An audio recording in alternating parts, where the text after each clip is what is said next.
Guys, আজকের ভিডিওটা হচ্ছে একটু সতর্কমূলক বার্তা নিয়ে। হ্যাঁ, রিসেন্টলি 15 তারিখ থেকে 30 তারিখের মাঝামাঝি বেশ কিছু গ্রামে, অর্থাৎ সতীয়নের বেশ কিছু গ্রামে, আমাদের পার্শ্ববর্তী গ্রাম একটি, তার মধ্যে রয়েছে ফতেপুর, আরেকটি রয়েছে ইসলামপুর।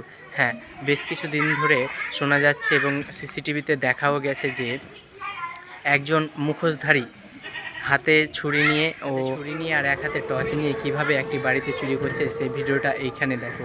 যে কিভাবে সেই ছেলেটা প্রথমত একটি বাড়িতে টর্চ লাইট মেরে প্রথমে এই দিক ওই দিক দেখলো, তারপরে কিভাবে আস্তে আস্তে সেই দরজাটা খুলে সে বাড়িতে প্রবেশ করে প্রথমে দেখলো যে কেউ আছে কিনা, তারপরে আবার ছুরি টুরি নিয়ে যেয়ে আবার প্রবেশ করলো এবং সেখান থেকে চুরি করে রওনা দিল। চোর যেই সময় চুরি করছে সেই সময়টাই আমাদের জেগে থাকা অসম্ভব হয়ে যাচ্ছে, কারণ সেই সময়টা আমাদের ক্লান্ত শরীরে ঘুমানোর প্রয়োজন হয়। সেই সময়টা হচ্ছে গভীর রাত, আর প্রায় চোর 2টো থেকে 2:30টার মধ্যেই চুরি করতে আসছে।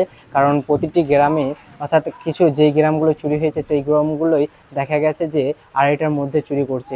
আর একটা কথা বলবো যে সবাই জানলার ধারে ঘুমানোর আগে মালা যদি পরে থাকেন তবে সেই মালা খুলে ঘুমাবেন। কারণ ফতেপুরে যে ঘটনাটা ঘটেছে, যে জানলার ধারে মালা পরে ঘুমিয়েছিল, তো জানলার থেকে চোর হাত বের করে সে মালাটাকে ছিনতাই করে নিয়ে পালিয়ে গেছে। তো সবাইকে একটা সতর্কবার্তা আমার এই ভিডিওর মাধ্যমে বলতে চাই যে সবাই সতর্ক থাকবেন। কেউ যদি গ্রামে অচেনা ব্যক্তি দেখতে পান তবে সঙ্গে সঙ্গে কিছুজন মিলে তাকে আটকাও করবেন এবং তাকে বিভিন্ন ধরনের জিজ্ঞেস করবেন যে সে কেন বারবার এই গ্রামে আসছে, কি এনিথিং। তো সবাই একটু সতর্ক থাকবেন এবং সুস্থ থাকবেন। তো বাই, নেক্সট ভিডিওতে দেখা হচ্ছে।